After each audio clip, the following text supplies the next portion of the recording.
5.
Good afternoon. Welcome to the meeting of the Place Overview Committee.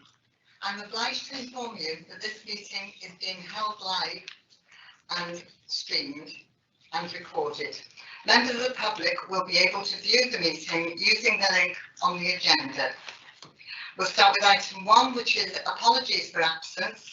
We have Councillor Paul Gill and Councillor Peggy Mullock is the substitute. And thank you very much, Peggy.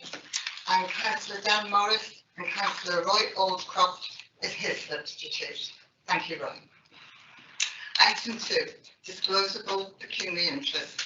Members are reminded that they must declare their disclosable pecuniary interest and other registrable or non-registrable interests in any matter being considered at the meeting as set out in Appendix D of the Members' Code of Conduct, and consider if they should leave the room prior to the item being considered. Does anyone have any disclosable pecuniary interests? We have none. Okay, thank you.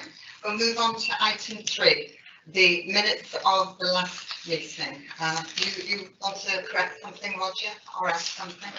Thank you, Chairman. Yes, I'd like to add something, and that is, I think, maybe best to the bullet points at the top of page 5, and they are that consideration be given to applications or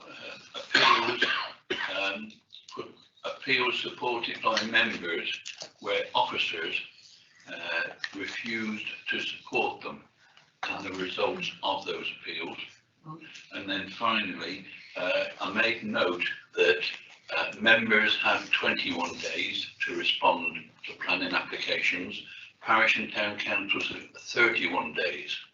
It would be good if they were both the same, because after 21 days, a parish council may take a view which the Shropshire councillor may support or not support or even want to support, and officially the member is out of time, so it could do with being paralleled up together. Okay, I'm happy for that to be included in the meeting. Is everybody else happy with that? Very. Anyone not happy? Okay, thank you very much. If we can have that added, please, to the minutes of the previous meeting. We'll now move on to item 4, which is public question time. And we have one question from a member of the public who is not in attendance. And I believe you're going to read that out, Annie. Yes, Madam Chair.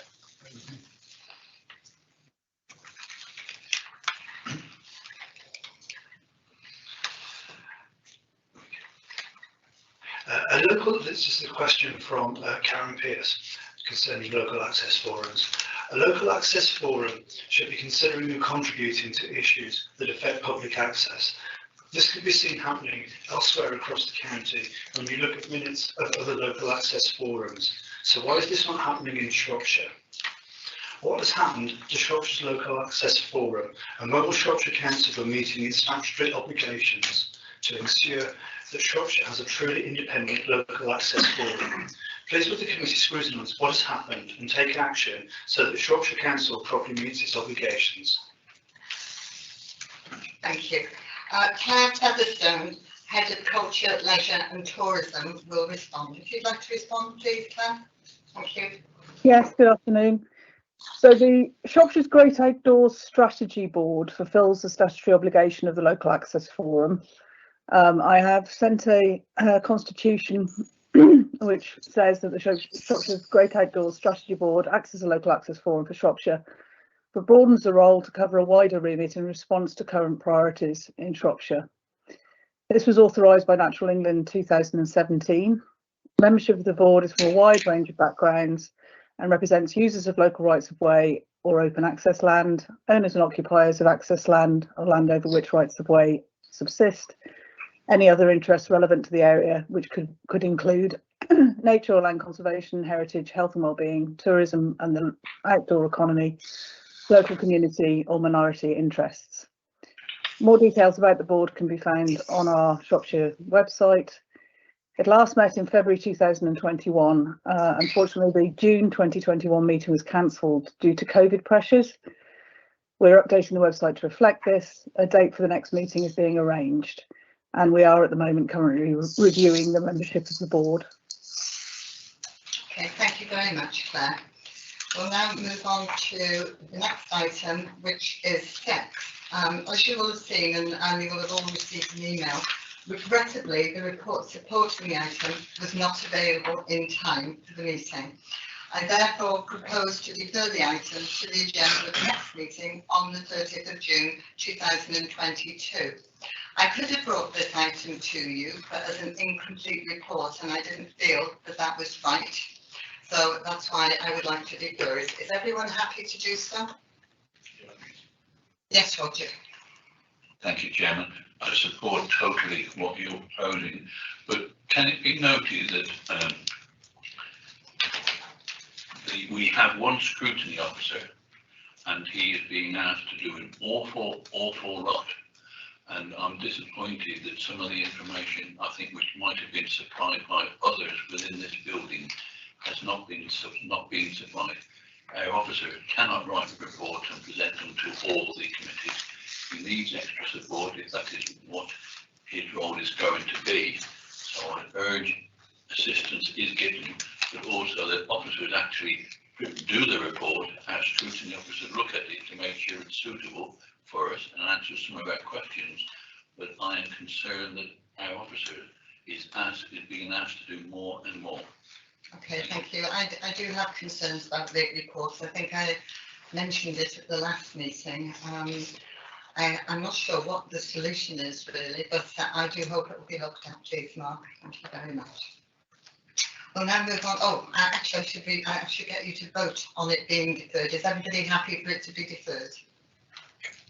Yeah, unanimous. Thank you very much. We'll now move on to item 7, WSP contracting arrangements. Andy Weil is going to present the report. Thank you. Thank you, Chair.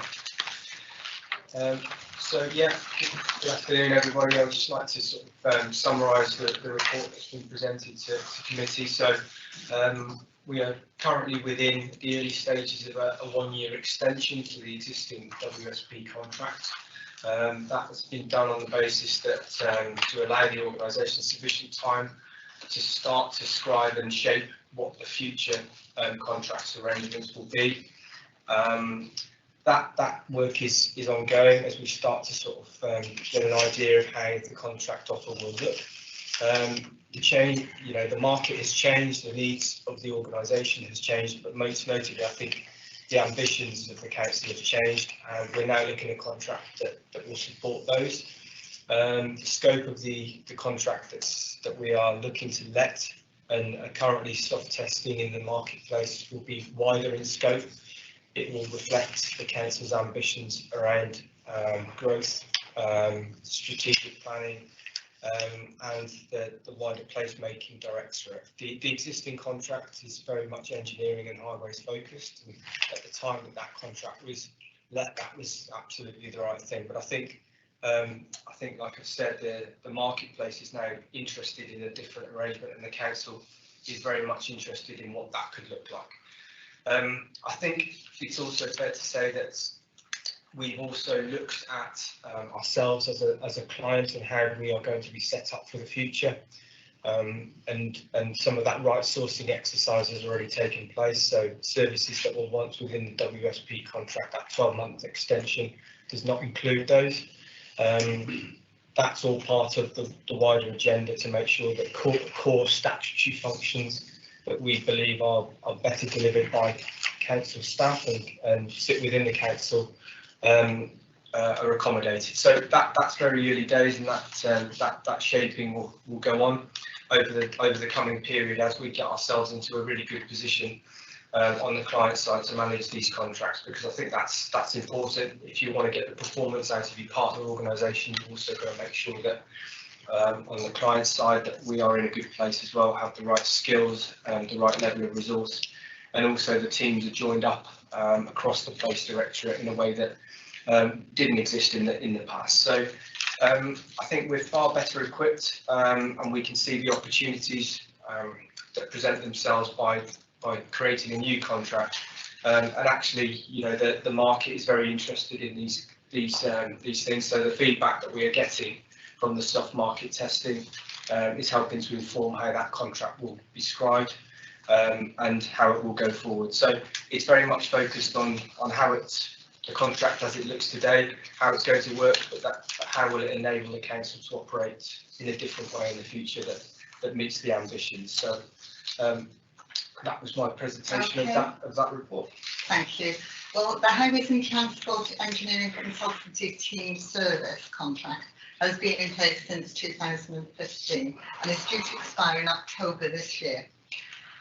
The contract generated billing of over 11 million to council in the 2020-21 financial year and covers some of the most visible and tangible aspects of the council in operations. If I can just remind everybody with this report, what the committee is asked to do is consider the annual performance of WSP for the financial year and consider proposals for the future iteration of the contract and advise of areas of concern. Anyone with questions? Ladies first, Julie. Sorry? Julie, ladies first. Oh, sorry, I can see. You both have your hand up. Couldn't see. Thank you. It was just to point out a query really.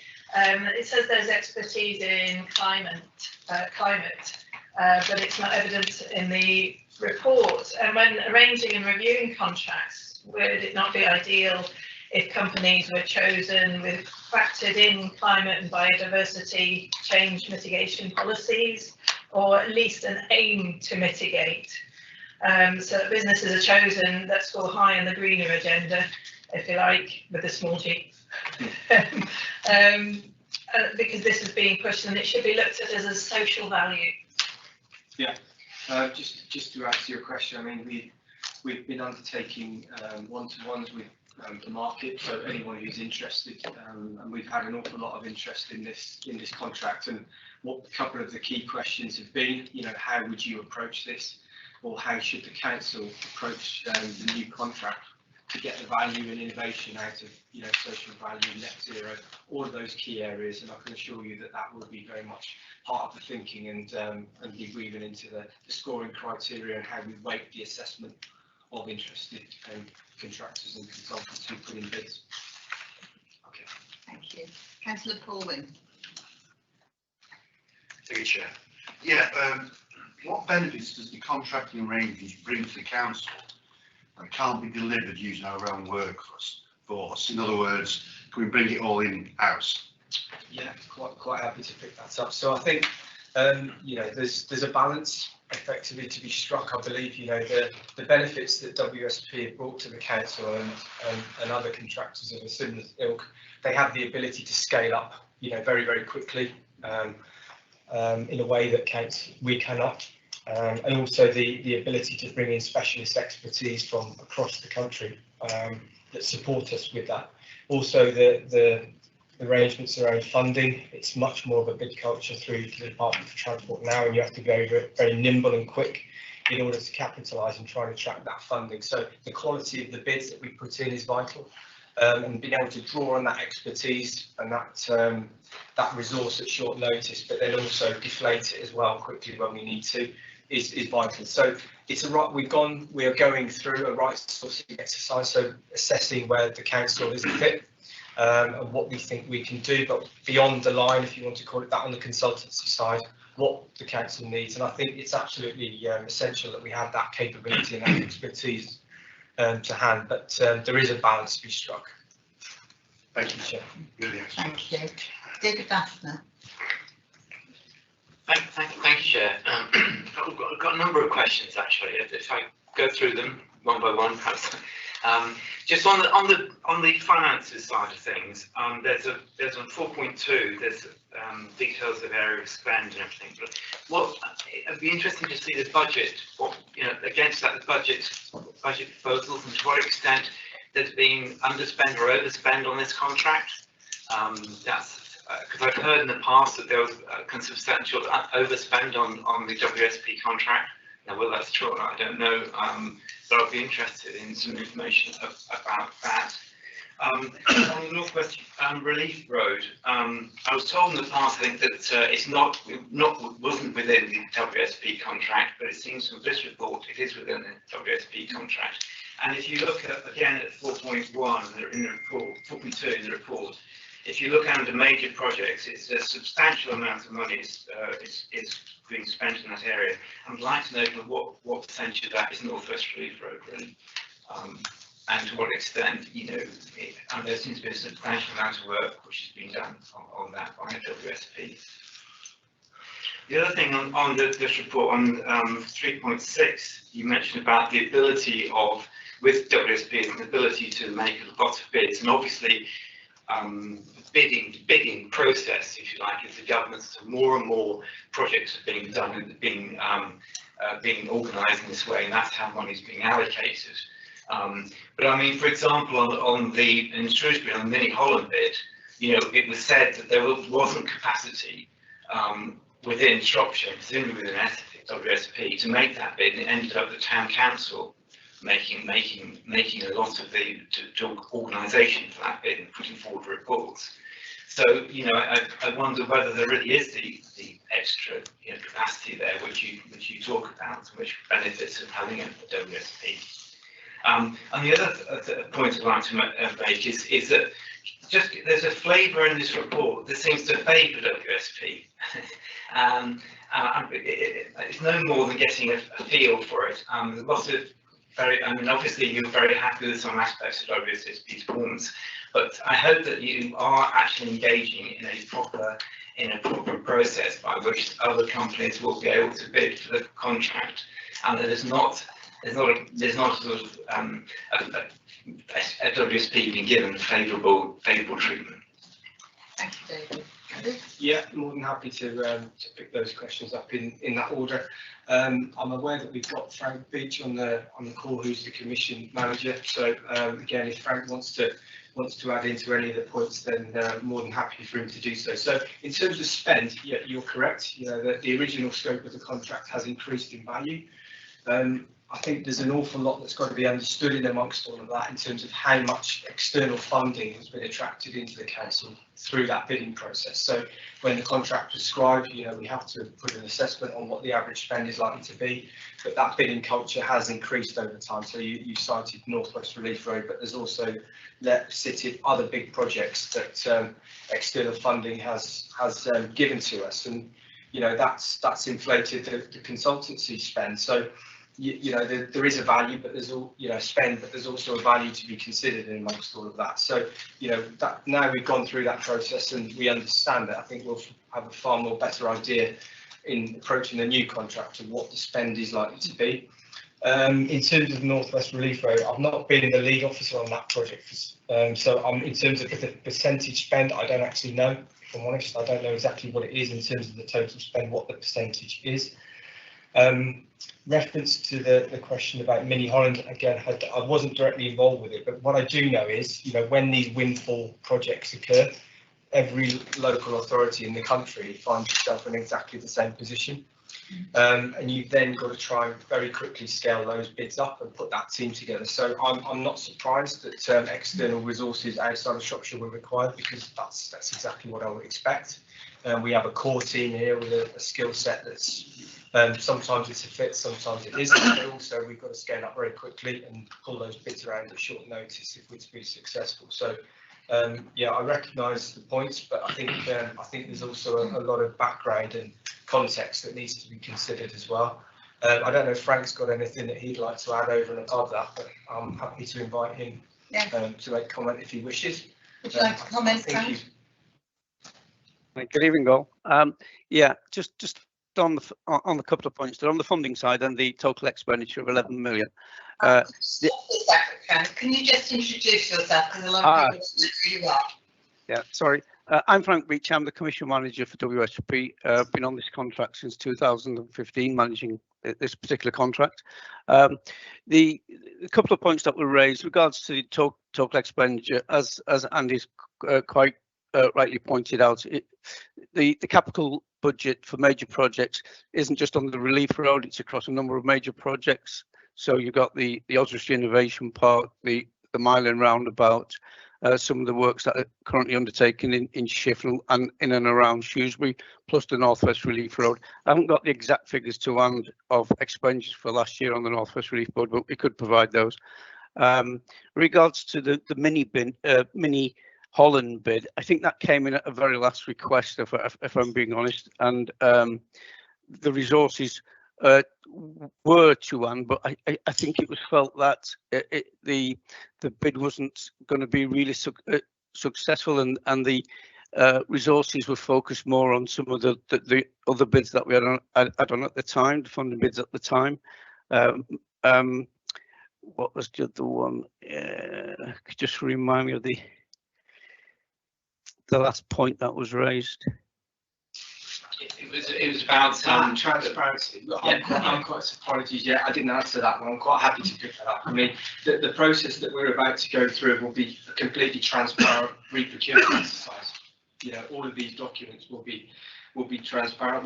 We will sort of do a completely independent assessment of all of the bid processes using external consultants. So, you know, we are very pleased with the performance. There's a lot of positives, but the contract that we're about to let looks very different.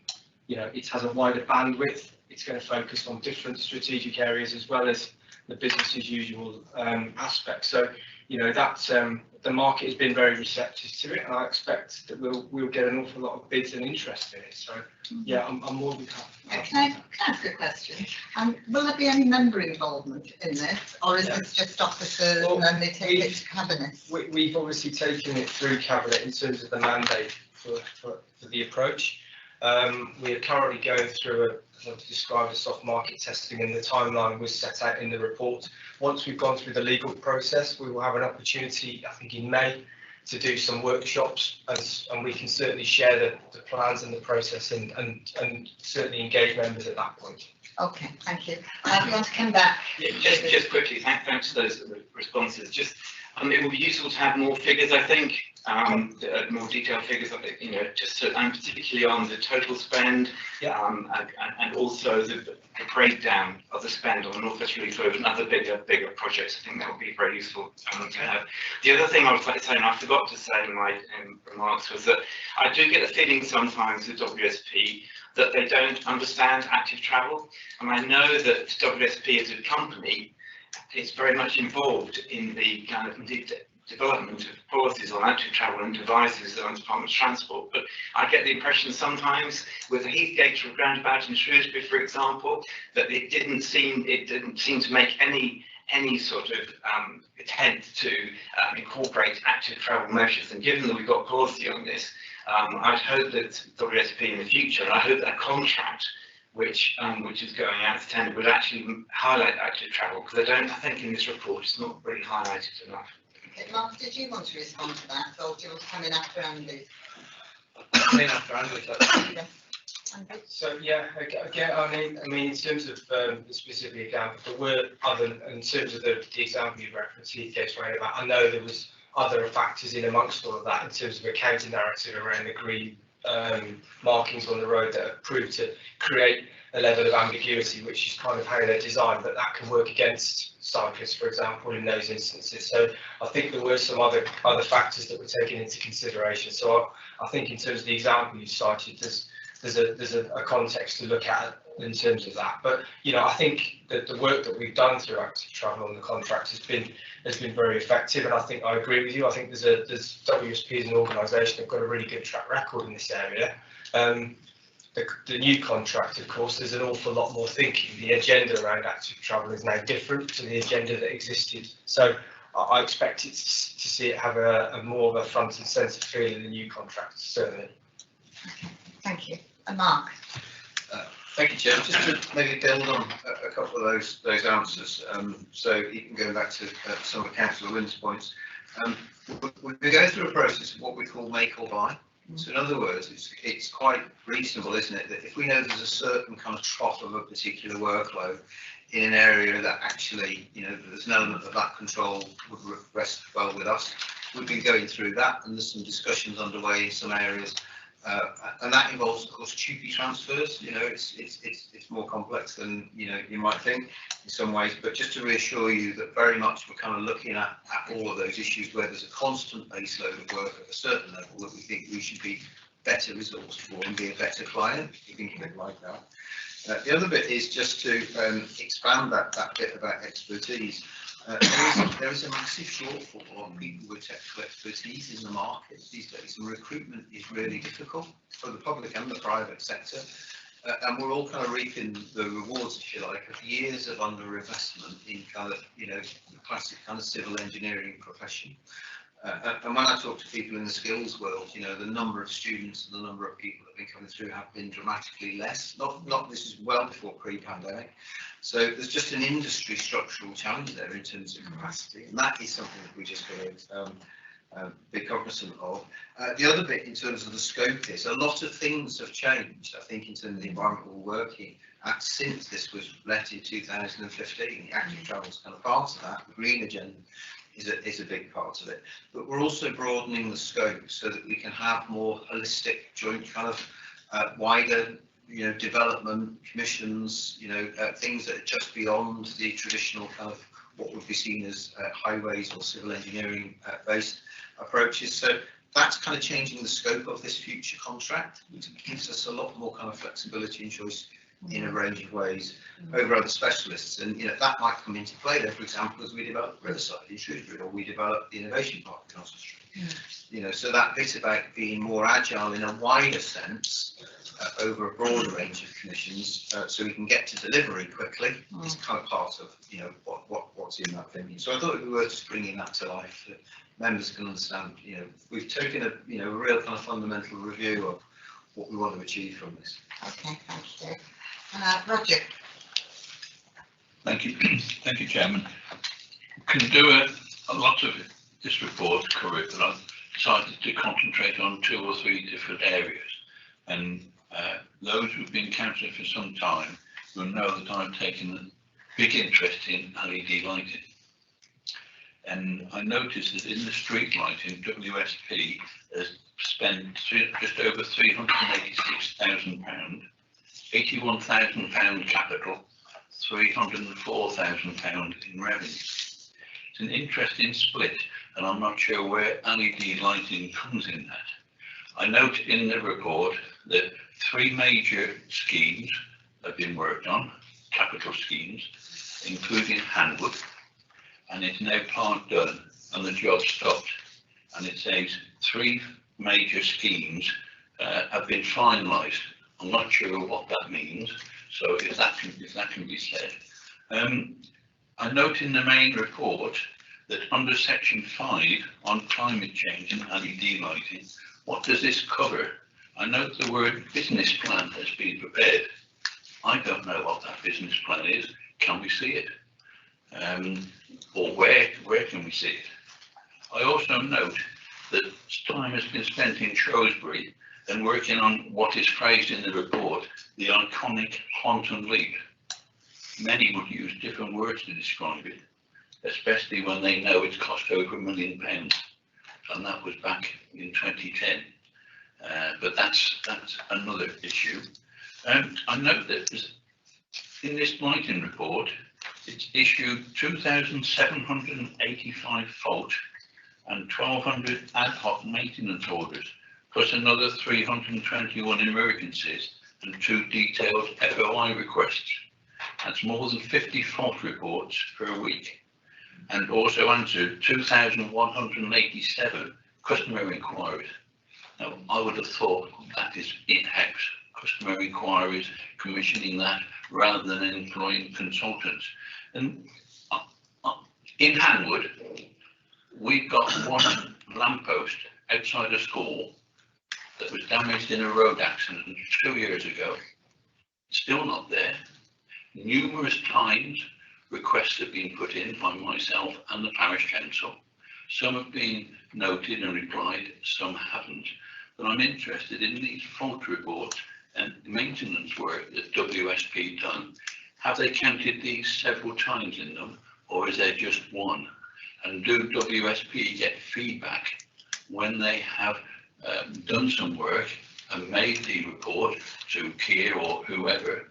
Do they monitor it to see whether it's still outstanding or not? Because if it was in-house, I'm sure we would not be monitoring it, and I'm not sure if it is monitored. We've also got one lamp in Hanwood that's been on every day for the last 18 months. Every day, and I get a real telling off from residents complaining about it. Again, complaints have been made, comments have been made, and it is on the main highway. You can see it every day when you go down it, but nothing seems to happen. So on street lighting, just as one example, and there are others in it, but thought I'd concentrate on that one just to have a feedback on it, because there are comments there about, in the Keir report later on, they say that they're having a problem getting hold of the yellow lights. I highlighted that 2 years ago because they stopped manufacturing them in June of last year, and we were going to replace them with LED lights. So I just don't know where we are with this contract. How is it followed up? How is WSP, and what is the role of Shropshire Council in it? Sorry to go on, Chair. No, it's fine. I was just thinking, we're looking at it in an overarching manner, and you'll make it quite colloquial, so. Yeah, what I'm trying to do is, there's an example of that overall in different areas that I could have picked up on. So this is just one, but I think it has repercussions in other areas. Okay, thank you. I'm good. Yeah, happy to pick that up, and I'll try and keep it as a bit of an overview answer, but I know there's some detail in there which I'll need to follow up on. In terms of the general kind of look at the service, I've referenced in my sort of introduction the fact that, you know, we need to take a look at the client side going into this contract, because at the moment we have one street lighting manager in Shropshire on the client side. The rest sits within the WSP and the Keir contracting world. So we've got to understand is, you know, our core elements of what I describe as business as usual activities currently commissioned, and if they are, then like we've done with other things, we need to evaluate that and understand is, from a client's perspective, have we got the right level of results? Because, you know, I think it's fair to say if some of these inquiries are being dealt with by the consultant, does that make sense? Is that a good fit for them? Is it a good fit for us? So, you know, that right sourcing exercise is going right the way across the piece, and that evaluation process is ongoing, because, you know, I think we've cut things very lean, and when the contract was originally written back in 2015, that was the direction of travel. That was what a lot of local authorities were doing, making the client function very slim and had a wider contracting arm. So, you know, some areas of that have worked really well, and other areas haven't worked successfully. So this is an opportunity now to take another look at that. In regards to LEDs, you know, that business case, I'm perfectly happy to share that document. You know, that piece of work has been done, it's been submitted, and it's been evaluated by Salex, who are the LED loan company who we're working with and seeking funding from. So that business case stacks up in terms of energy savings and how it's going to deliver. We've had to take a look at that and ask questions. Is that going to meet the ask? Is it going to deliver the benefits that we need? So in terms of LED replacement, we've already, you know, replaced hundreds of LED lights. Over the next year, we're going to replace thousands of them. And within 2 years, that LED program will be delivered in Shropshire. So, you know, that work is ongoing, and we are in a good position now to start that programme. In terms of the specific elements you've mentioned, I will happily look into those and feedback. Okay, thank you. Roger, you want to come back? If I can, Chair. Yes. Telford and Wrexham are already saving £500,000 on LED lights. And there was a report prepared by officers 5 years ago showing that we would be saving £1 million a year now if we had converted to LED lights before. So I'll be interested what it says. What I wanted to ask was about 20-mile-an-hour schemes. I couldn't see much of a reference in it in the WSP report. It is council policy to introduce schemes outside schools. Have they been involved? Will they be involved? Who is actually doing that work? Should we be using WSP? And I noticed that in the report that 2 officers on road safety were furloughed for a long time, or during the midsummer months, obviously because of COVID. But I would have thought they would have been able to do some things via Zoom meetings or something like this rather than being furloughed. And if they are the only 2 road safety officers we have, I am a little bit surprised. Then my final bit on this, and then maybe a little bit on KPIs in a few minutes, is that I note that the highway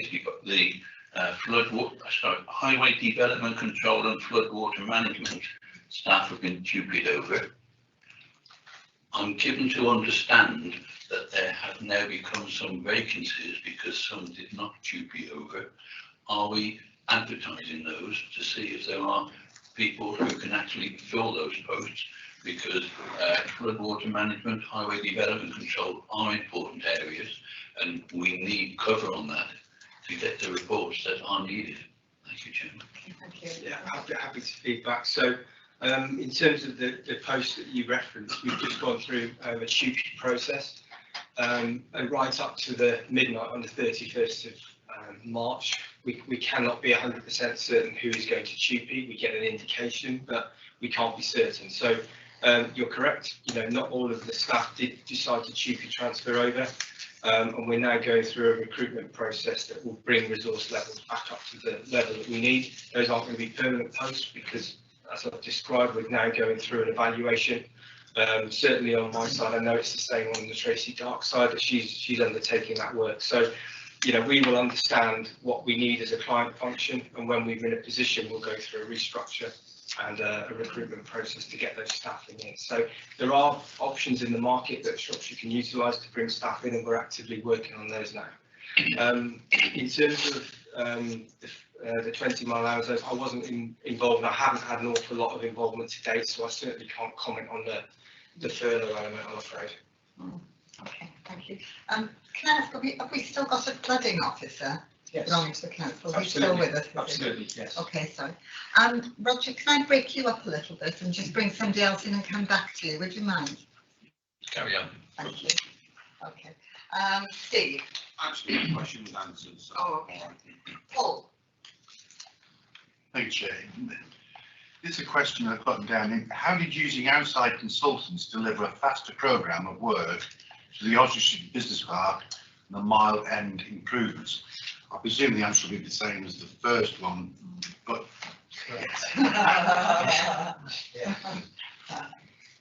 Yeah. So we'll move on then. Yeah. So I haven't got any other questions except going back to Roger. Oh, Peggy. I'll do Peggy, if that's okay. Peggy. 6.7 refers to the strengthened governance arrangements and the more efficient work delivered as a result of that. Do you have any examples where it's resulted in a faster turnaround in appraising and delivering new initiatives? Yeah, I mean, again, I'll sort of certainly invite Frank to sort of comment if he wishes on this. But the governance process was important on the contract, because what that was going to deliver is better communication and the ability really for us to work more quickly. There are instances where best practice, innovation, other things will be made available to us via our consultants, who are much more sort of finely tuned in the marketplace, and options haven't always been acted upon in the best way possible. So I think what that allows us to do is if operational officers or technical officers have got the ability to see that opportunity but don't have a mandate to sign it off, what that will be considered and then elevated up to the strategic board for sign off, for example. So, you know, there is you know, then vice versa, you know, things that are coming at strategic board level around whatever it is, can then decisions can be made and cascaded down. So, you know, I think it's fair to say that that process has worked an awful lot better, and we are now quicker at you know, realising benefits that the private sector can bring in Shropshire. So I don't know if Frank wishes to add anything further to that, but that's kind of where we are with it. It has improved quite significantly in the last 12 months. Frank, do you have anything to add? Yes, sure. Yeah, I mean, one of the areas where we can demonstrate the achievements, as Andy's touched on, is the highway maintenance delivery, major maintenance programs, working with our colleagues here. As you well know, the amount of resurfacing schemes and the likes that have been delivered over the last 12 months, 18 months, has increased significantly, and that this has been brought about by the introduction of these innovations and these changes within how we are being monitored by officers. So that's probably a good example of where you see much benefit from. Can I just do one more? Please, can I just do one more? Yes. What are the benefits of bringing statutory services in-house, and do we have sufficient capacity to deliver these services effectively? Well, I think just to pick up on the previous point, when the contract was let, we sort of the client function was cut quite slim. So we are now seeing statutory functions and core duties really being delivered by WSP in this contract arrangement. I think that's proved difficult for them and it's proved difficult for us.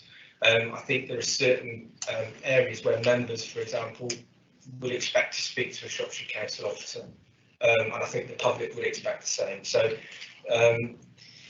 you know, we have got the ability to do it, and we wouldn't be entertaining cheaping staff back in and taking these functions back in if we weren't confident that we could make it more efficient and deliver it. Excellent, thank you. Thank you, Peggy. Roger, I'll come back to you, unless I've got 3 other speakers after that. Okay, thank you, Chairman. In the appendix, KPIs, which are there, and I think it's in page 78 of the pack, although it's if it's look at it differently, it'll mean differently. I see KPI 1. What does mitigation mean? And I see 70%, I think, is classed as unsatisfactory because 68 jobs done, 21 with no confirm admin done.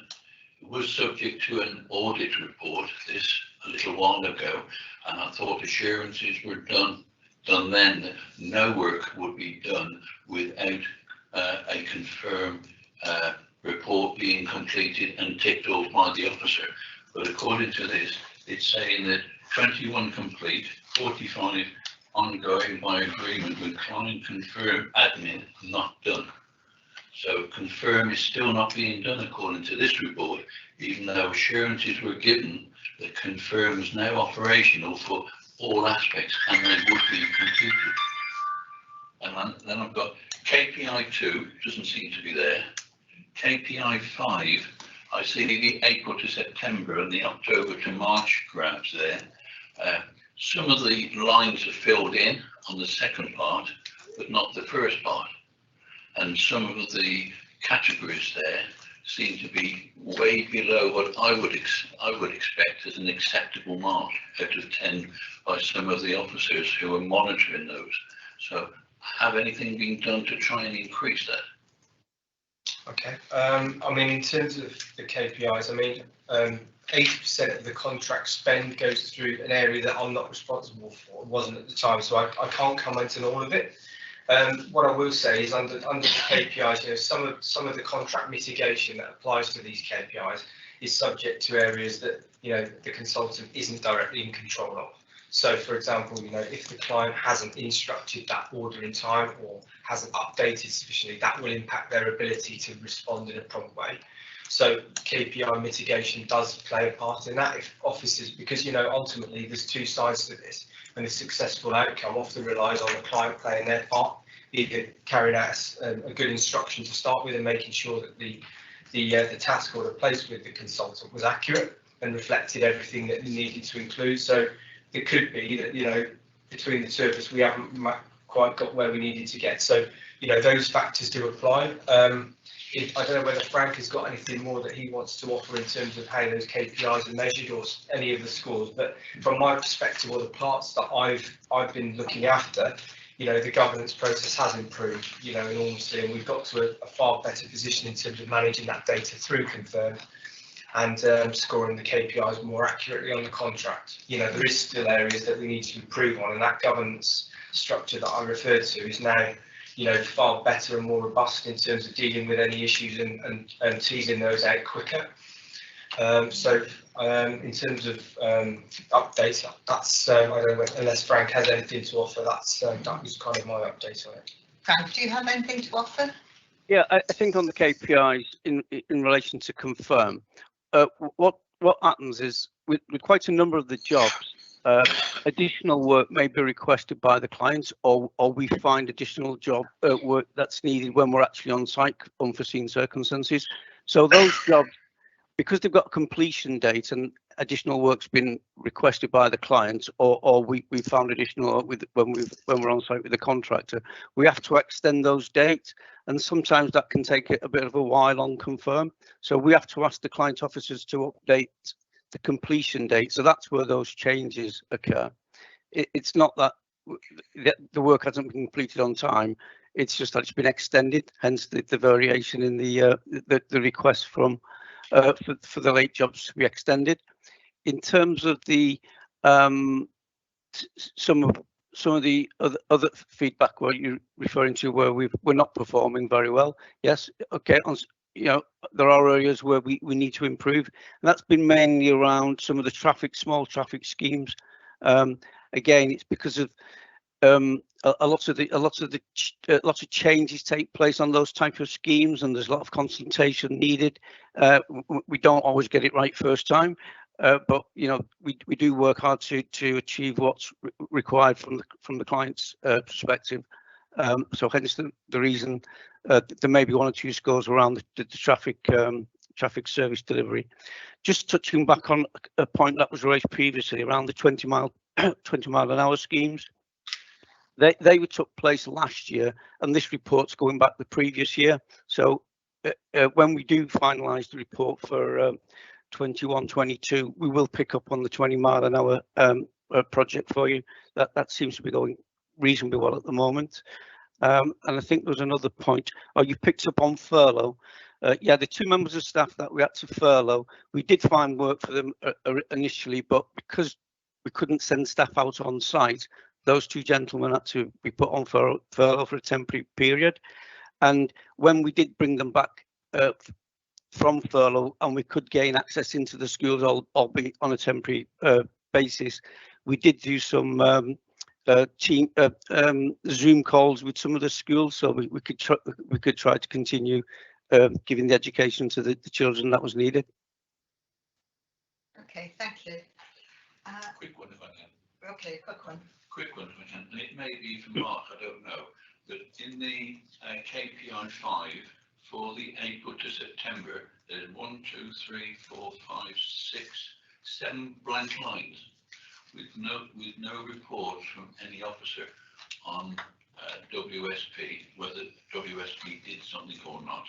But when you go over the page onto the October to March, there's one line disappeared, and there's some lines which are now filled in by an officer on their assessment of WSP.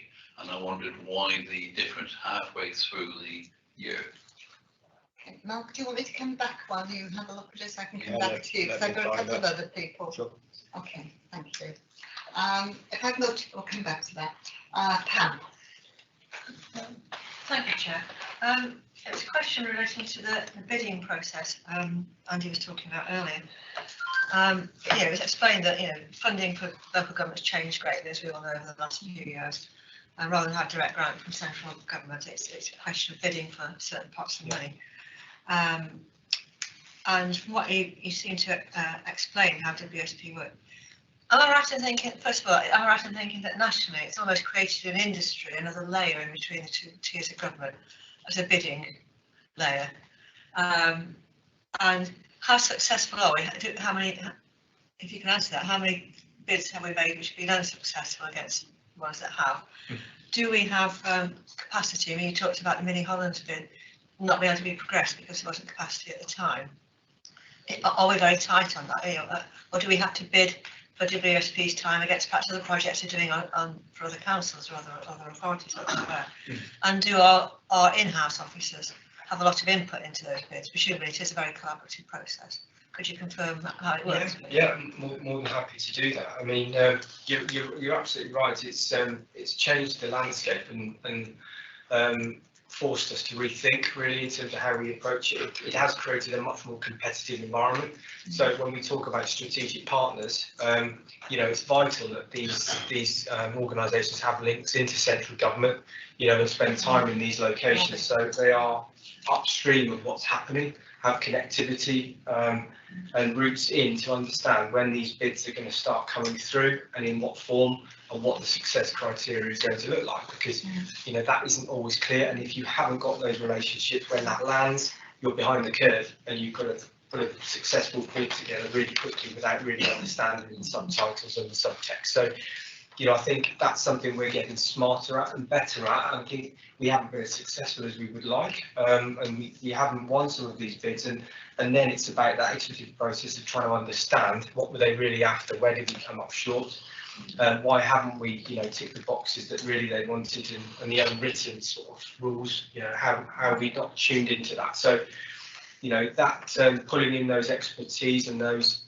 individuals with that skill set is going to become vital, and the links between the client and the consultant, I think we've got that balance about right. So I certainly see on a day-to-day basis with colleagues who are working very closely with consultants to help inform and advise on how we want that. So it's informed by Shropshire and has our wishes and intentions weaved into it, but is described by the experts. So yeah, it's forced us to certainly evaluate how we're set up to work, and that involves the client looking at us ourselves. Well, are we well set up to match the ask? So that's it's forced to change really.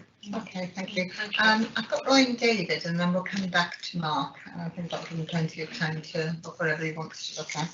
And I'm thinking of winding this up then, unless somebody's got really burning questions that they feel need answering. Okay, thank you. Roy. Thank you, Chair.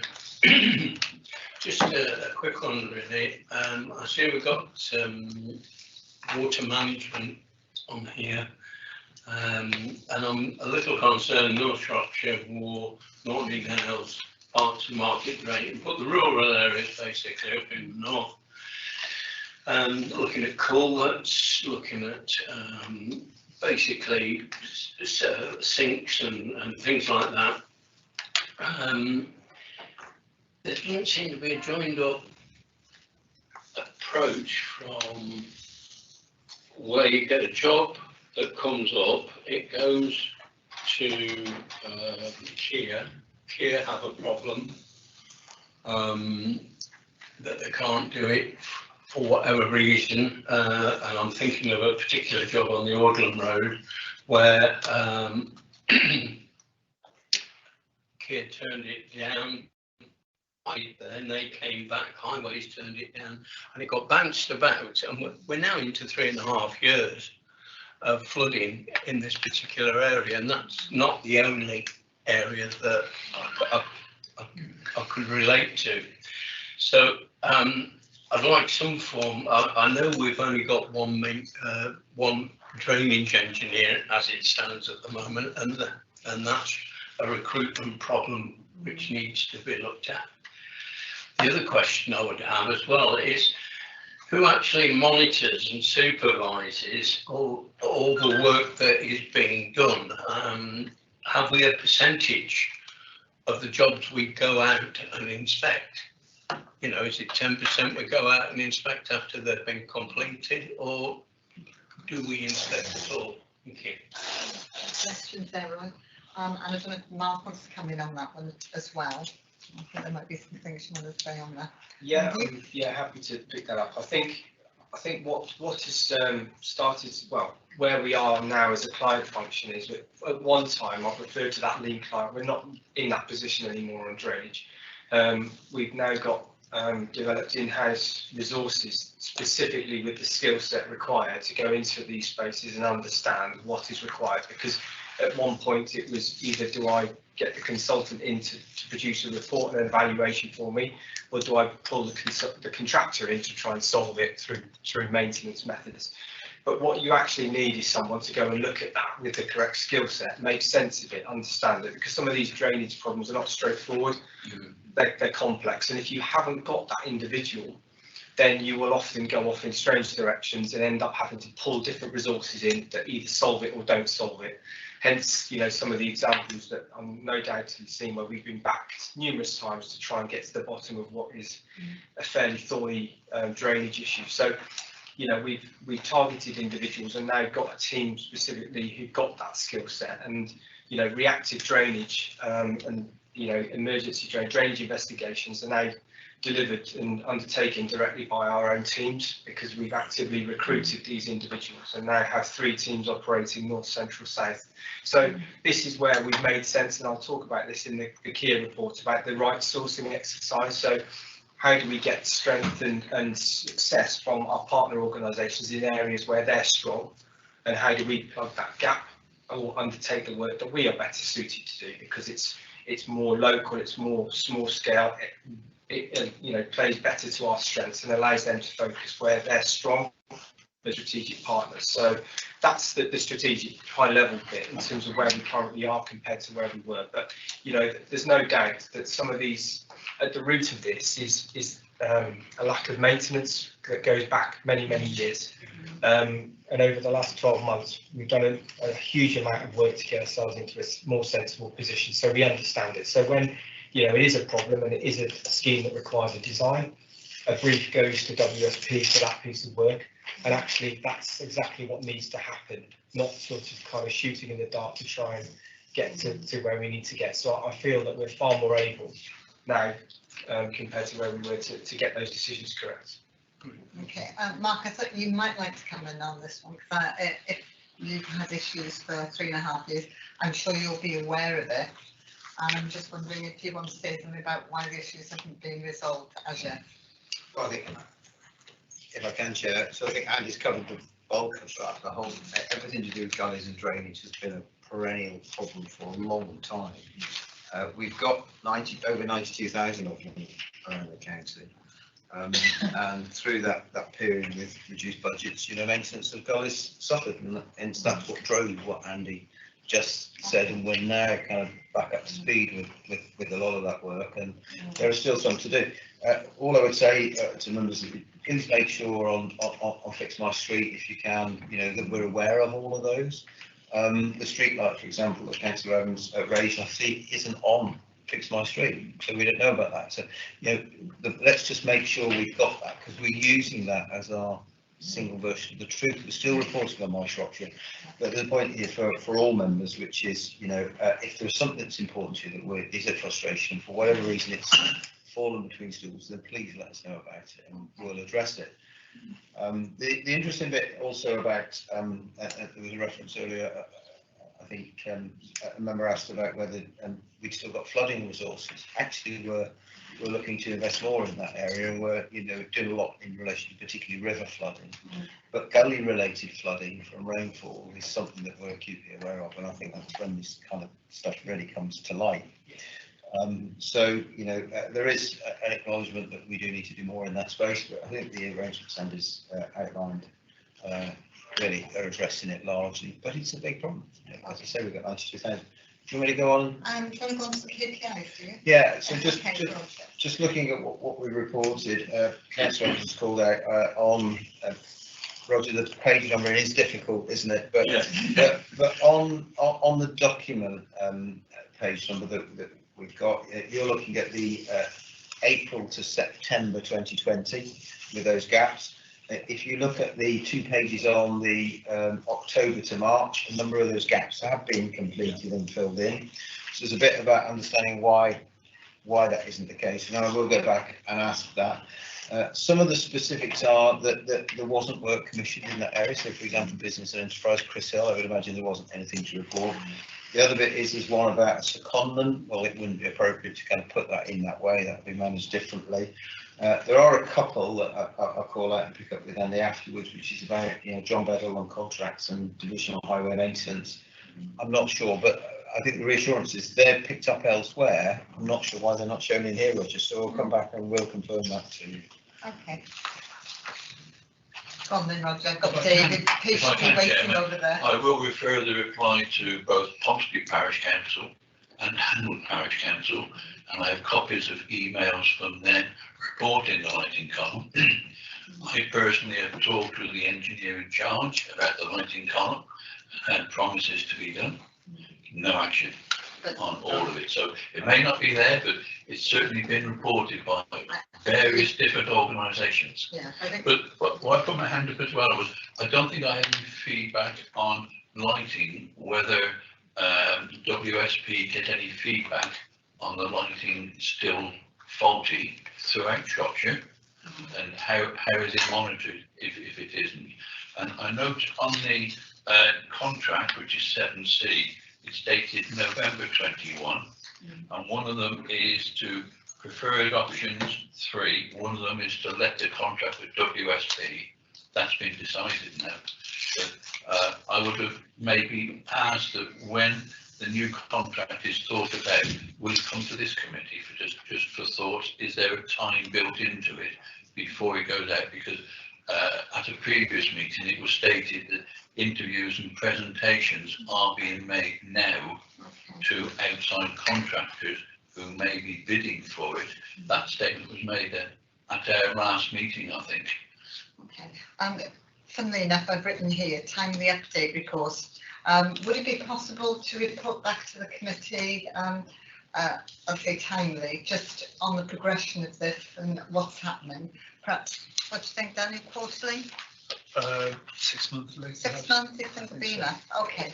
Yeah, so if we can make that an action from here, that would be really good. And finally, David? Yeah, thank you, Chair. I just want to refer to, there's the outline business case for the consultancy contract, which is dated November 2021, which is included in the papers. And there is a section in that on page 10, the built environment consultancy services required, which lists the services that would be required from a future contractor. And there's some listings there where we're broadening the service scope and also some new services as well. And I just wondered, and at the end of that section, it then says, the next phase of the project, new services will be defined and existing services reviewed to ensure they remain fit for purpose. You mentioned earlier about we would get the opportunity to be involved in the way in which the contract is developed. And I'm assuming that these extensions and new services which are included will be part of that. And I'm particularly looking at things like number 6, major projects including traffic schemes, highways and master plan development. Would that include active travel, for example? Transport services including traffic planning and public transport again. I just wonder whether, some of the new demands being placed upon are going to be fully developed in this, and I very much look forward to to getting some updates, because obviously this is dated November 2021.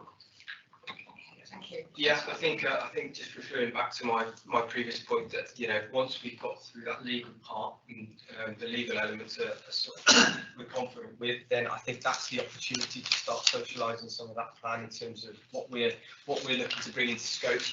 I mean, in terms of the market, that soft market testing is really important to get that offer correct and inform the thinking. So what do you mean by soft market testing exactly? Well, what that means is we are sharing the fact that we are looking to let a different type of contract this time around, because obviously the market understands what we have now, but it's very important that we sort of you know, make it clear that this new contract is going to be much more focused on the strategic partner.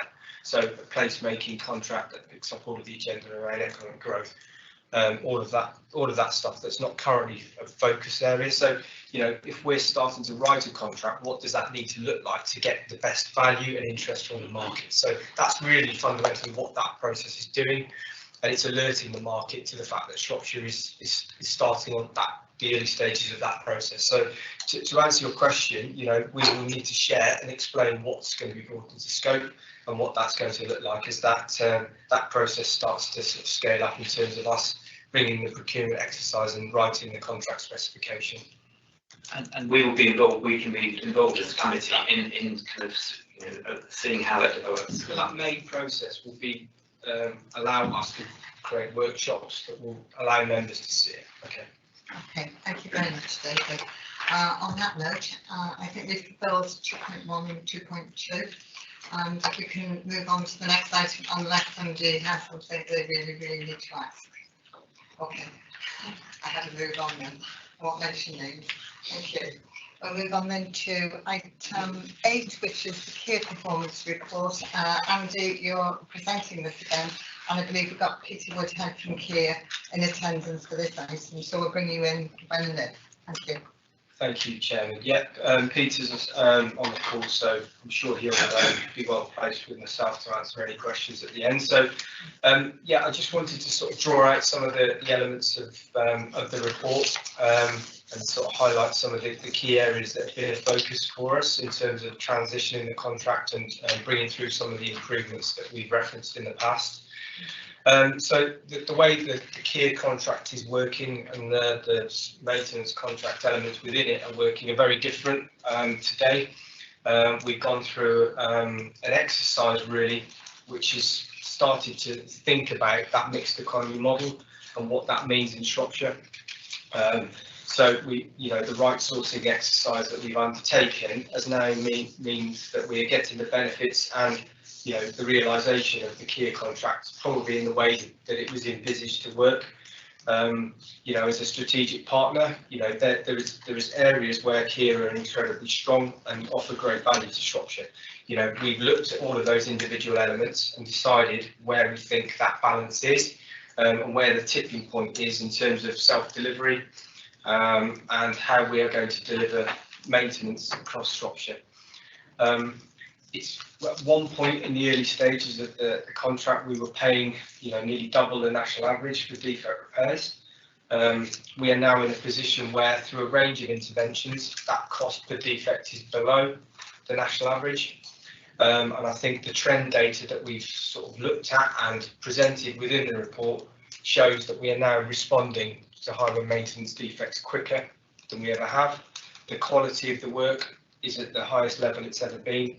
And the right first time interventions are again, you know, significantly different to what they were.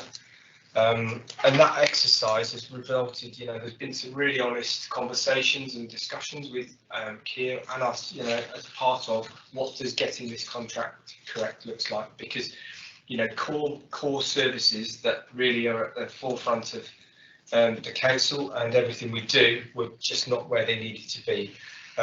So we've had those honest, robust, grown-up conversations about what does success look like, and we've now arrived at a position where the council is now undertaking, you know, nearly 60% defect repairs itself. Kier are now focused really on the strategic elements, delivering big programs of work at really good unit cost. You know, 4/5 of the spend through the contract is now on the most cost-effective rates in that contract. So, you know, that ability to sort of harvest the benefits of supply chain, of, you know, the flex and the buying power that Kier have in the marketplace has now allowed us to sort of really inject money back into the areas of the contract where it's really strong and get out of this reactive cycle that was causing us real difficulty in creating, you know, mass inefficiency in this contract at one point. That key shift away from, you know, reactive to more planned and getting preventative maintenance at the forefront of our thinking is now allowing, you know, that freedom in the budgets to start getting this position correct. there's lots been made of, the investment that's starting to come at the moment. These benefits have been realised within the budget envelope just by creating efficiencies and doing different and finding better, smarter and more effective ways of working. And that operating model now is being looked at by other councils in terms of, often you have direct labour with organisations, so councils have all of their maintenance in-house or they outsource everything. And actually they find neither one gives them the benefits that they want. We let the contract at a certain time. There was certain thinking, that certain ambitions at that time that now don't exist.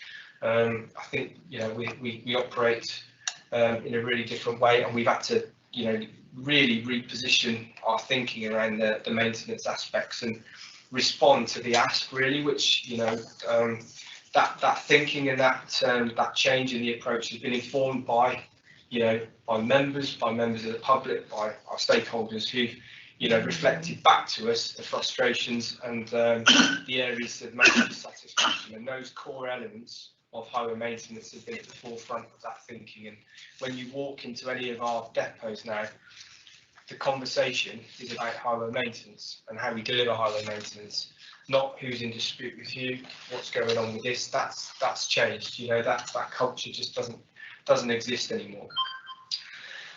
We are starting to work ourselves out of the cycle that was really a big factor in some of the difficulty that we were having, which was in-year funding. In the year before last, our capital spend increased by 250% from 8 million to 20 million at the drop of a hat, because the Department for Transport gave us investment which is in year. We had to scale up massively to meet that ask, because that money had to be spent by the end of the financial year. That compressed all of our processes, in terms of planning, design, permitting, communication. Everything that goes with that scheme had to be condensed to get that money out and spent and value realised in Shropshire, all of which created mass difficulties. And the backlash from that is still being felt, really, in terms of the fact that we had to try and get this back in profile. So this is why 4-year budget settlement is so important, because it allows us to plan, prepare, design, consult and do that in 1 year and then construct in the following year. So we're still trying to find our way out of that cycle, and as that spend is increased, but the ability to sort of plan for that will give us the opportunity to, with Kier and other partners, really, to make sure that we get the right supply chain partners on the contract. We give them enough sufficient time to plan and prepare, and also we get the engagement bit correct, because that's been a real frustration and a difficult part. We started to get into a better position. We've gone through a recruitment exercise, and resources are starting to come onto the contract, which will help us deliver that. But I personally think that in terms of where we were compared to where we are now, and I hope that sort of comes through in the report, that it's a very different picture. The contract looks very different. The benefits and the evidence of that on the network is starting to show itself, which is very, very pleasing. There's still a great, a long way to go, and we've still got work to do on this contract. But I think we've come quite a long way in quite a short space of time. Okay, thank you. The reason we're looking at this is the high. Can I just make a comment before you go on? Yes, please do. The difference that you just talked about, the one area of Whitchurch bypass was done caused absolute chaos. The next one was done and finished 2 or 3 days early. Right. That's the difference I found in our area, and your Northern team are excellent. Thank you. Thank you for your interruption, it was worthwhile. Okay. Yeah, the reason we're looking at this is the Highways and Streets Team Service contract with Kier began in 2018 and will continue until 2025. The contracting arrangements performed poorly in the first couple of years. However, a focus on overhauling governance and performance management has resulted in a significantly improved service, as demonstrated in the performance indicator provided. Does anyone have any questions? Paul? Thank you, Chair. I did have 3 questions written down with these answers before I asked. But going on from that, we're doing 60% of potholes now. it was rumoured that our teams, gangs, were doing a lot more potholes than Kiers were, with the same amount of people. Is that true? And if so, can we up the 60% and more? For one thing. And with the extra money we had last year, have we bought any machinery for our gangs to work with, or were we allowed to do that, so we can go on in the future? Okay, so to answer your question, I think this is about, horses for courses really, because the way that we work is slightly different. So we brought in an intervention called Find and Fix, which allows teams to work on the unclassified network and effectively work in a very efficient way ahead of our inspection process. So they will work on a lane and go from one end to the other. The work that we, other potholing work, so that's one end of the spectrum. The other end is work on A roads, which requires traffic management, which requires permitting setups. And actually the efficiency that you will gain on trying to work on the strategic network is very, very different to how you can operate on the other areas of the network. So, we are still working out that balance and that split, but I think we're getting to a point now where we think we've got that balance about correct. So, I think Kier have the ability, through supply chain and other things to be very, very effective. And we've now got a range of interventions on the network that weren't there 12 months ago. And that ability to play to the strengths of the strategic contractor, but then supplement that with cost-effective and efficient ways of working that are delivered and controlled by the council, I think is now putting us in that position, because in terms of kit and plant, we've looked at maybe that's a fit, and that work is still ongoing in terms of whether that makes sense.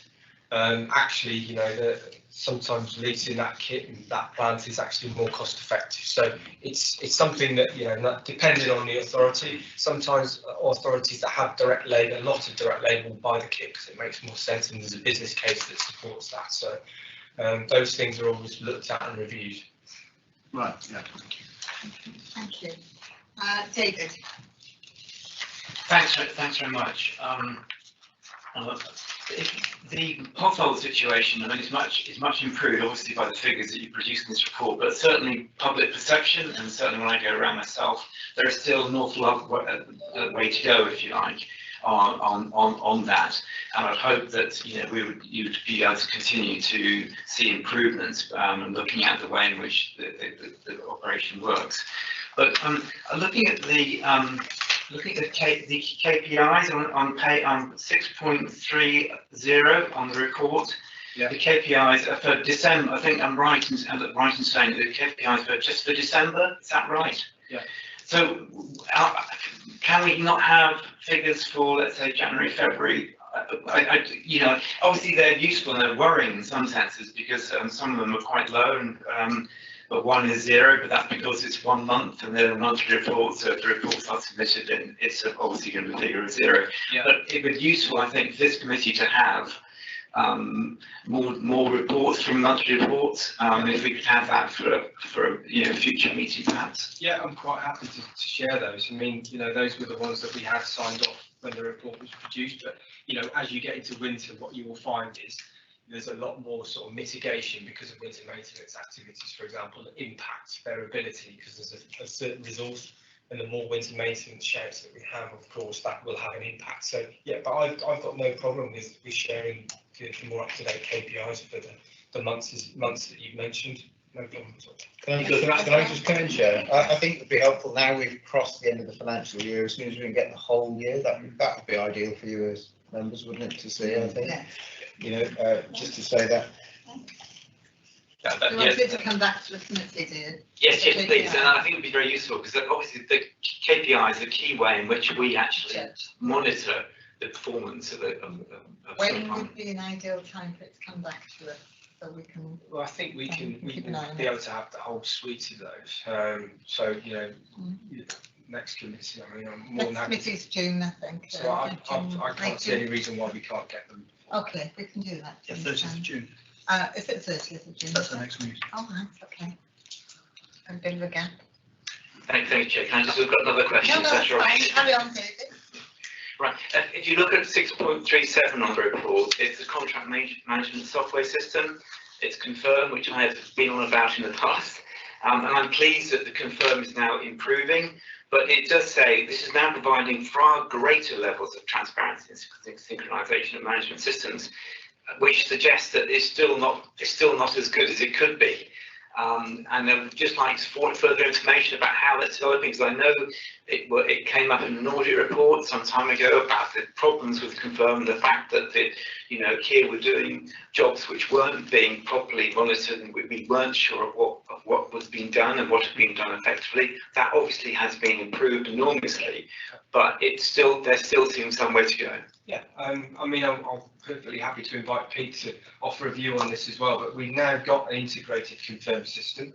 That there are still individuals who need to update that and provide information into it, and sometimes some of the difficulty that we have with that is operator error, shall we call it. So there's a as we start to sort of embed the culture change piece that sits behind all of this, we will find a far greater level of improvement in the data, because some of that relies on officers and operatives pressing certain buttons, updating certain jobs at key times, and if we don't get that information correct, sometimes that gives us information that isn't reflective. So I think that's the next iteration of this, but yeah, it's a far improved position now. We've got the integration, and I don't know if Peter's got anything that he'd like to add. I was just going to ask him, he's on screen, so I think he wants to say something. Would you like to interject?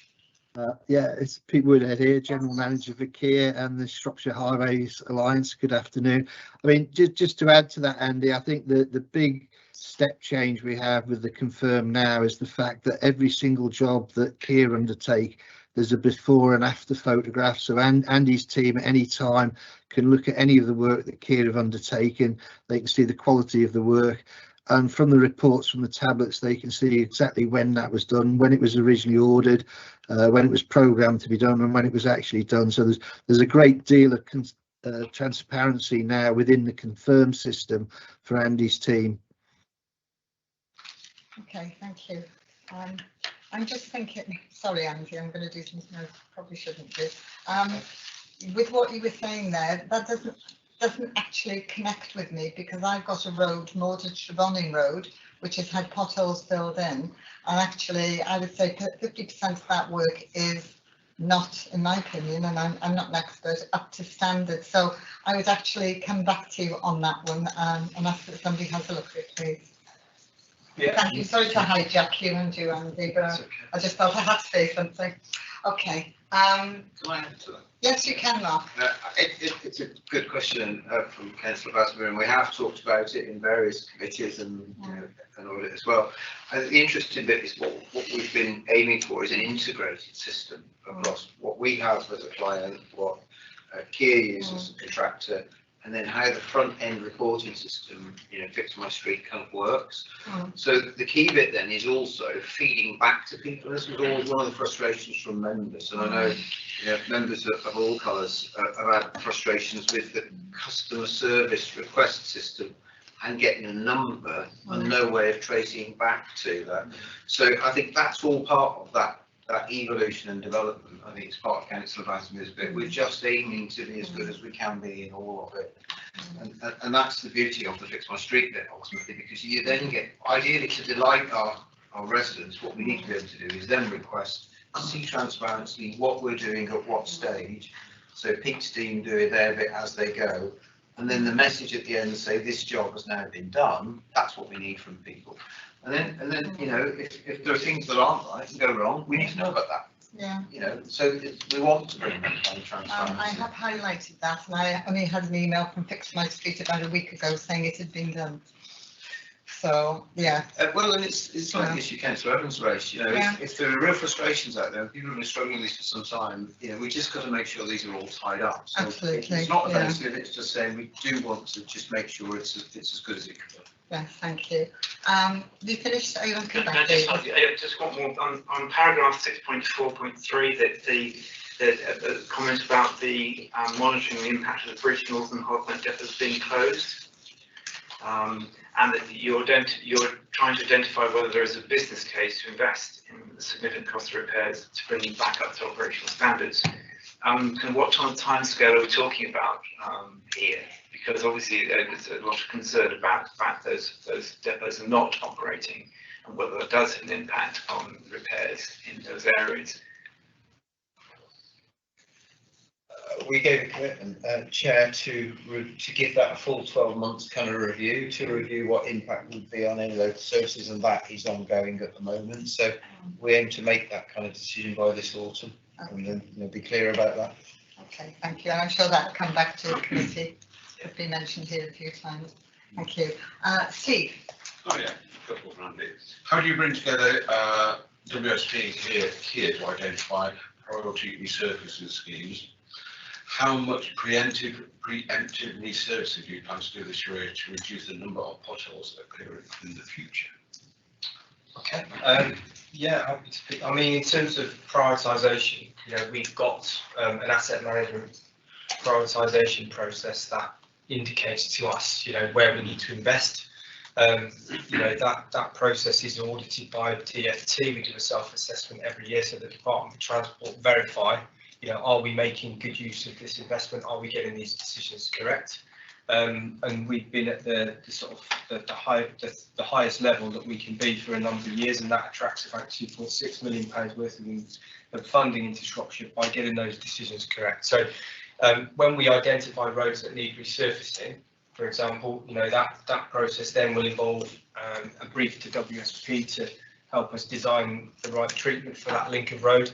And then we would instigate what we call an ECI process with Kier, so they would get very early insight into the fact that this job is being designed, looked at, what value can they add, what sort of what advice can they offer on how we approach that. So we try and engage them very early on and try and make all three parties clear on what we're going to do and how we're going to approach it. But in terms of resurfacing roads, we tried to get the balance right between preventative maintenance, which is more focused on patching and dressing, which gives us incredibly good value for money in terms of unit cost, and then look at other roads that have gone beyond that intervention and resurface them. So, we try and sort of engage those partners in that conversation as early as possible.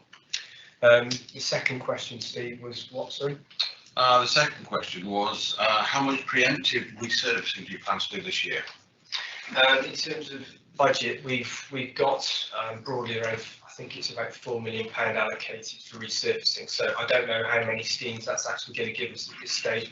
We try to have that list of schemes that we're going to deliver in the financial year completed and publicised by now. The impact of superinflation has now forced us to take another view, because obviously that is going to impact on how far that money goes. So we're going through that process now to understand how far that budget is actually going to give us, given the market forces that are impacting on us and other authorities up and down the country. So I don't know exactly at this moment in time how many schemes that's going to give us. And I just know that it's a monumental task for Andy and his team.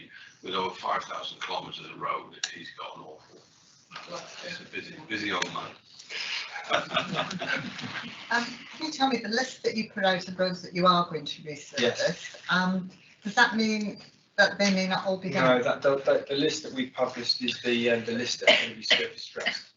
So because that is preventative maintenance, that's the thing, we will prioritise that. It's also the first thing in the calendar that we deliver. That programme comes into Shropshire and starts in May. So, that budget has been allocated, earmarked. It's simply about the things that are being impacted more by inflation is resurfacing. Okay, thank you very much. Roger. Oh, Jack. Can I just say, one of the frustrating things is when you research the road, within so many days or weeks, utilities dig it up again. You published a list of roads that are going to be looked at.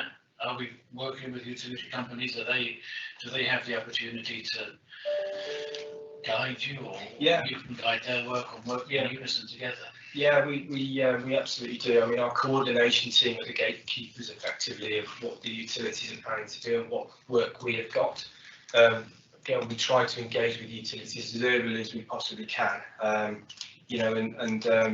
capital delivery manager, Mohammed, has a really good relationship with them, and has coordinated work, certainly on Heathgates, where we had, you know, trench and utilities coming, impacting on the section of road that we were looking to resurface. We had to try and have those conversations early.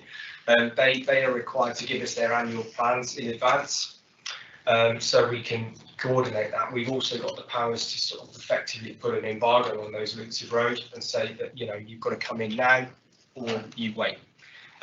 Because, you know, that's the last thing we want. Unfortunately, you know, they've got the ability to undertake emergency works if required, and trying to get that that balance right is really quite difficult at times, if I'm honest. Good.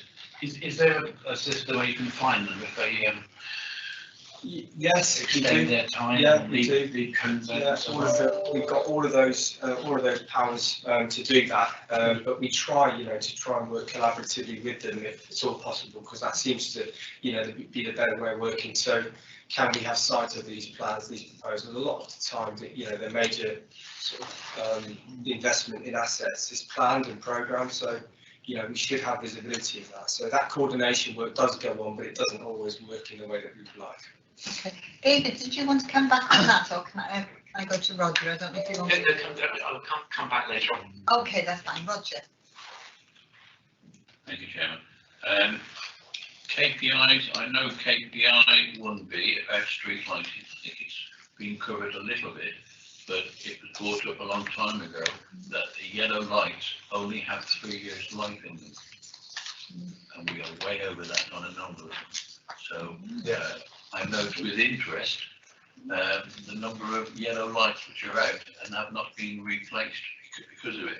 But I note on 641 that there are 12 permanent staff members, technicians, doing it. I went to an annual parish council meeting on Monday night, and I started quoting the name of the technician, and I was told, "Oh, we haven't got that technician anymore. They moved a fortnight ago, and you've got somebody else now, by the clerk." Are members being told if they're technicians because of the reorganisation? Their technicians are being altered, so the person they've been talking to before has now moved, and it's somebody else they need to talk to now. So communication is there, and then continuing with communication.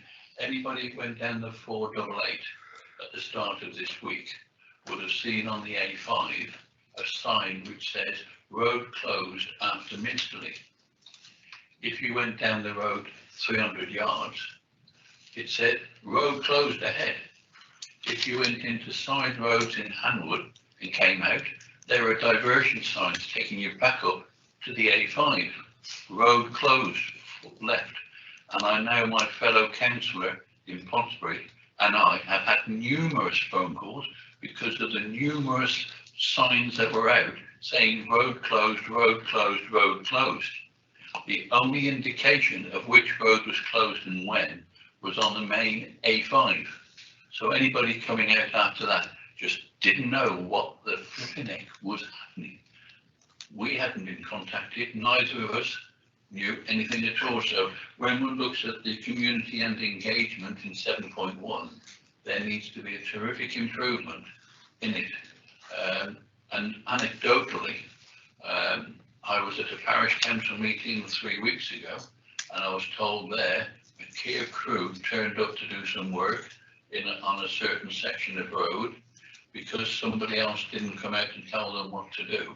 They spent 4 hours in their cab and then went back to the depot. We members will have seen that we've had some work done along the A488 with cameras, and Kia came along to do it. The first day they came along, a 3-hour job took them until 2 o'clock in the afternoon, starting in the morning. It was wanted then, and the parish council were paying for this work. The work was then going on to the next village, and the crew said, "There's no time." By the time we set up, we would have to clear the road by 4:30, so we're not going to do any more work today. We're going back to the depot. It needs to be monitored still, about the workload that is there to do it. Can I ask Peter if he wants to respond to what you've been saying? Or do you feel you want well, to? I'd like to just pick up some of the points initially, but then, yeah, bring Pete in on some of the detail around that. In terms of technicians, you know, we're going through a restructuring process, and we are aware that we do not have or haven't had the correct level of resource at technician level. So we now need to bring in staff to help resource it, so we've got the right level of resource, and that there is going to be some moving around as part of that process. Part of the reluctance at this point to communicate that is we don't fully know how we're going to set ourselves up. Plus, the point that Mark made about Fix My Street, we're really keen to encourage that being the route into the service, because, you know, it happens, you know, as soon as they have a name, that becomes the default position in terms of contacts, and if we don't have people going through the correct channels, we're not going to be able to monitor the demand, and it could be that we need 2 technicians in that area, not 1, for example. If we can see the demand, we can resource it. In terms of, you know, signing and planning, you know, I think that refers back to my, you know, a lot of this refers back to my point around consistency of funding. So we have the sufficient level of time to plan and prepare for these jobs, because we are still coming out of that phase. We're still in a position where we've had to condense that, you know, from inception through to delivering. We haven't quite got that lead in time we need to do the engagement, get the supply chain partners that we want on the contract, and get the position better on engagement. And I know Pete has made changes on his side. We've brought in an engagement officer on our side who will start to coordinate this work and work better with our supply chain partners, Kier, WSP, and everyone else who plays a part in delivering these schemes, that will allow that engagement to take place. Because at the moment, you know, we really get the backlash when we don't get that right, and it's absolutely clear to us that that local knowledge is imperative, and if we don't weave it in, then you know, we don't get the offer correct. So I think that's valid. The comments are valid, and it is the direction of travel, and the aspiration is that we get there. And at the minute, I'd probably describe it as a shared frustration that we're not getting it right. So, Peter, have you got anything that you'd like to add? Yeah, I'll just pick up on a couple of those points, Andy. I mean, first of all, as regards the signing, I mean, we've had a conversation this week about that, Andy, haven't we? Where we're looking at some additional signs and how we're going to word those signs. The other point you made, Andy, yes, we've now got Mark, our communications manager, is now full time on the contract. He's only just started recently, so that will start to improve that community engagement. I have tasked Mark with making contact with your guys and the parish councils, Andy, so we can start that process. But I think the big change, as you said earlier, Andy, is now getting back to this in-year cycle where we've got the opportunity now to plan and program the work correctly and do that engagement piece, and it's not coming at the back end of the program. Commenting on the particular job that you mentioned, I'd have to have a bit more detail of that, but the crew might be correct. The permit that they had for that work might mean that they have to be off the carriageway by 4 o'clock in the afternoon, but I would need to know a bit more detail to have a look at that and come back to you in more detail on it. That I assume talking to Roger on that. Roger, yes, sorry, I forgot to make Okay. it. Roger, can you get back with that information? Just one other point for Roger, if I may. The work that the crews would be undertaking would be on a schedule of rate, so it would not cost the parish council anymore, Roger, but it would cost Kier more, so I will be investigating that one. Through you, Chairman, it costs them an extra day's work. I think there's a specific around the street lighting bit as well, actually. So you'll see in it 1B, you know, KPI score 36%. Clause 6.34 does give some of the reasons for that. You know, a lot of old kind of old stock light fittings that actually were affected by factory shutdowns as well, so we just couldn't get that kind of stock. Part of the delay, I think, as Councillor Evans knows, to the rolling out the LED programme has been actually the need to also bring about a replacement column programme alongside with just the lights itself. And you'll see that in 7.8 in the report, the LED lighting programme has commenced, and the aim there is to get them complete before winter 23-24. So there's a little bit about all of that is part of a picture. And in some cases, if the team knows an impending arrival of LED lights, you know, unfortunately, we've had to deliberately take the view, what's the point of replacing those lights in advance? So if members kind of feel there's exceptions to that we're not dealing, you know, well enough with, then by all means let us know. Yeah, okay, thank you. David, I think you're probably the last one. Okay, thank you, Chair. It's about the overall cost of the contract. If you look at 6.4, it was advertised at 21 million, and you're saying that the annual cost is about 30 million. But you know, given that you've got a lot of repairs now being done in-house, and you said, what was it? I think you said that 60% of defect repairs being done in-house now. Is there going to be a corresponding reduction in the cost of the Kier contract, or are we expecting to get much more, you know, more outcomes, if you like, in the bigger works which they're currently undertaking? Yeah, I think the answer to your question is yes. I think that the direction of travel is more investment. You know, we've got the ability to sort of decide how we spend that money and how we utilise it. I think the increased value has been largely due to some of this windfall funding we've had from the DfT, which, you know, we don't anticipate. It's hard to know, it's hard to predict. As welcome as it is, it's also caused us real difficulties in terms of planning and delivering the work. So I certainly see, you know, that level of spend probably staying at that level or increasing, I'm hoping, because, you know, we've talked about the need to invest and the need to break this cycle of reactive maintenance, and which is disproportionately expensive. You know, the further upstream you get of that process and the more capital investment you can put in, the less you are stuck in this, you know, high cost reactive cycle, which has been to our detriment. So, you know, I hope that figure stays high. Thank you. Thank you. I'd just like to go to Dean Carroll, if you're there, Dean, just to see if there's anything you want to say about the contracts, etc. overall. Thank you, Chair. Yes, I think it's fair to say that both Andy and Pete have done a fantastic job over the last, well, certainly since I've been in post, and before that as well, in turning around the performance of the contract. Since I've been going around to parishes and town councils, and Andy and I were meeting with a group of parishes last night in a really rural part of the county, and it's obvious to them that changes have been made and that there's already started to be a difference in the level of performance of our highway service, which is reassuring.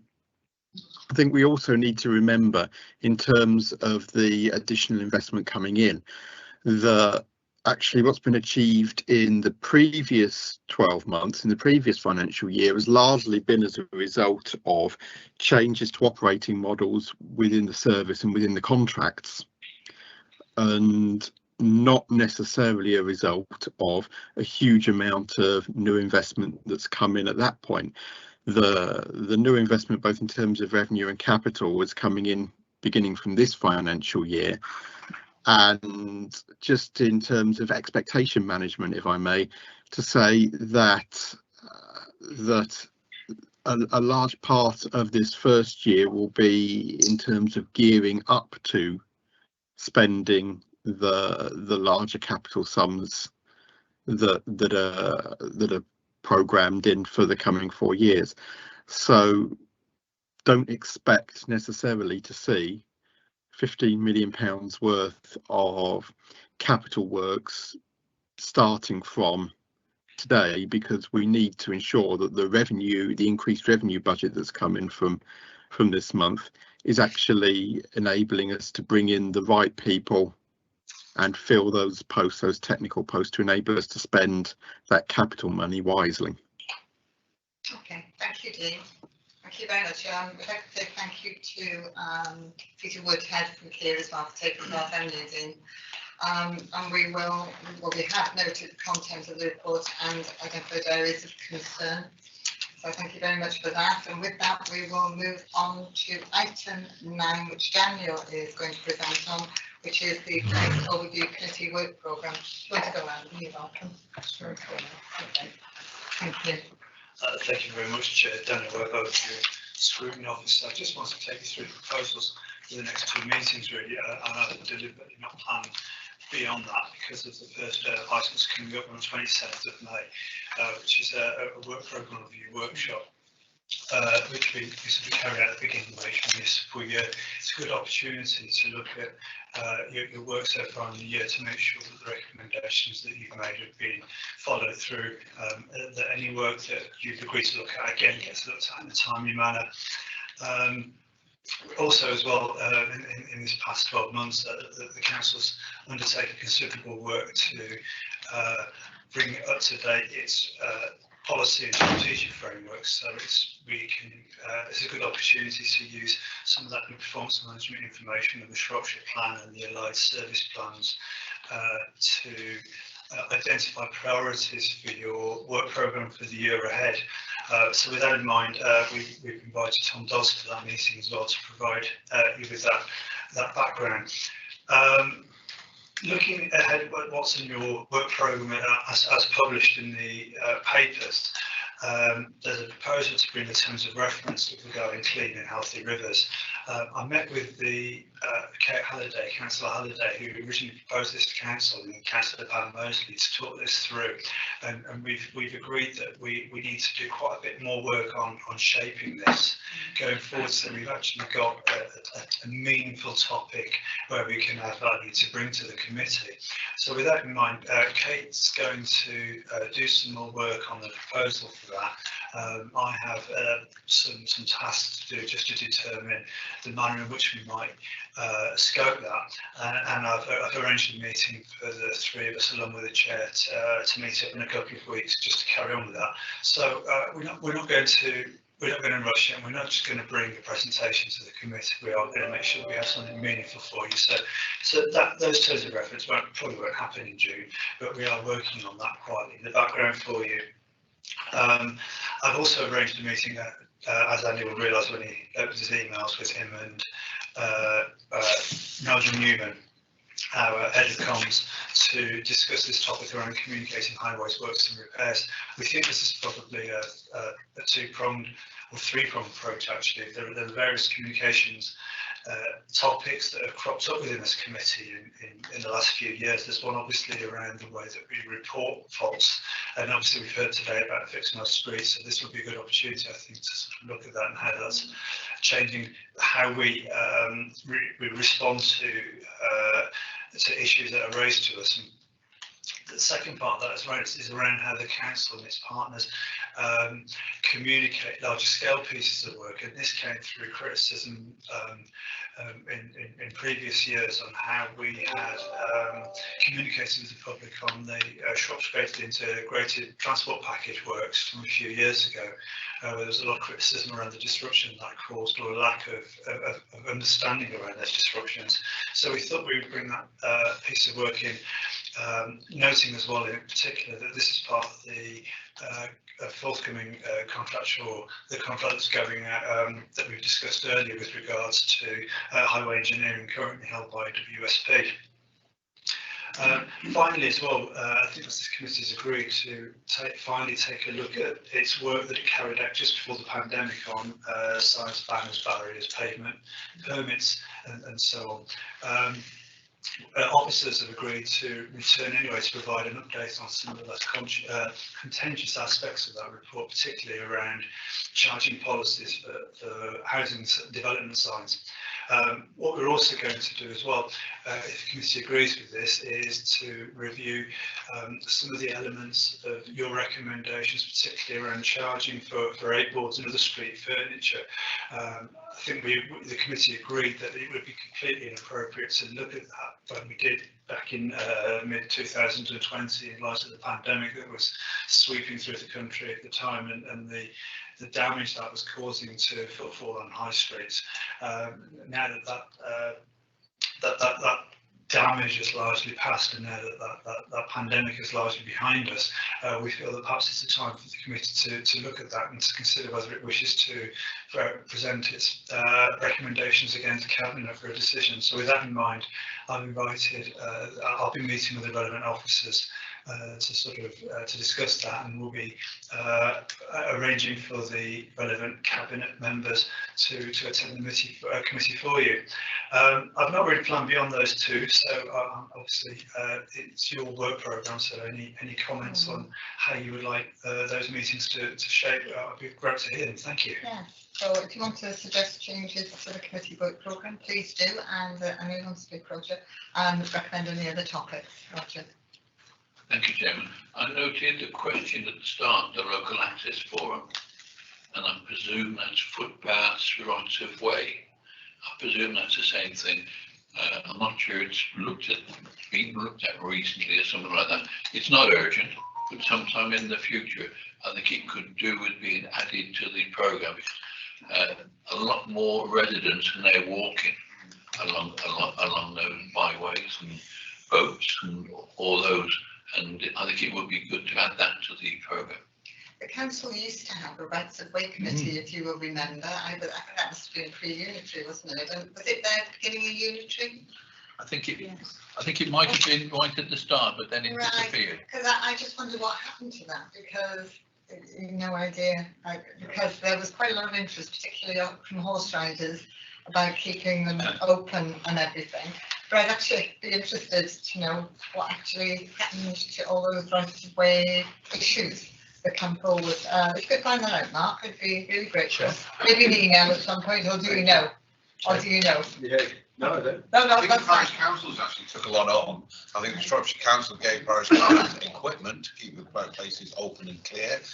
Their kissing gates were fitted, but I think a lot was. I think it's about the legalities I'm talking about, the committee did. Oh, You know, yeah. Yes, you may. Yeah, it's actually Community Survey Committee looked at this. It did actually looked at this in the pandemic. Obviously, there was one of the real big driving forces in keeping access to public footpaths as a PPPs, the parish path partnerships, and obviously they couldn't operate during the pandemic due to the lockdowns, which caused a rapid degradation in access of footpaths.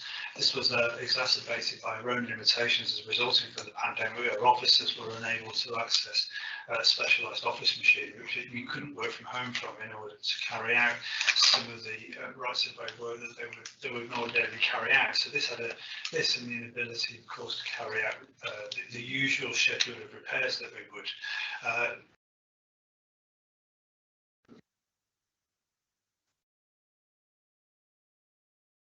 Committee, it might well be that you either you pick this work up or you've asked the Community Open Committee to revisit its work.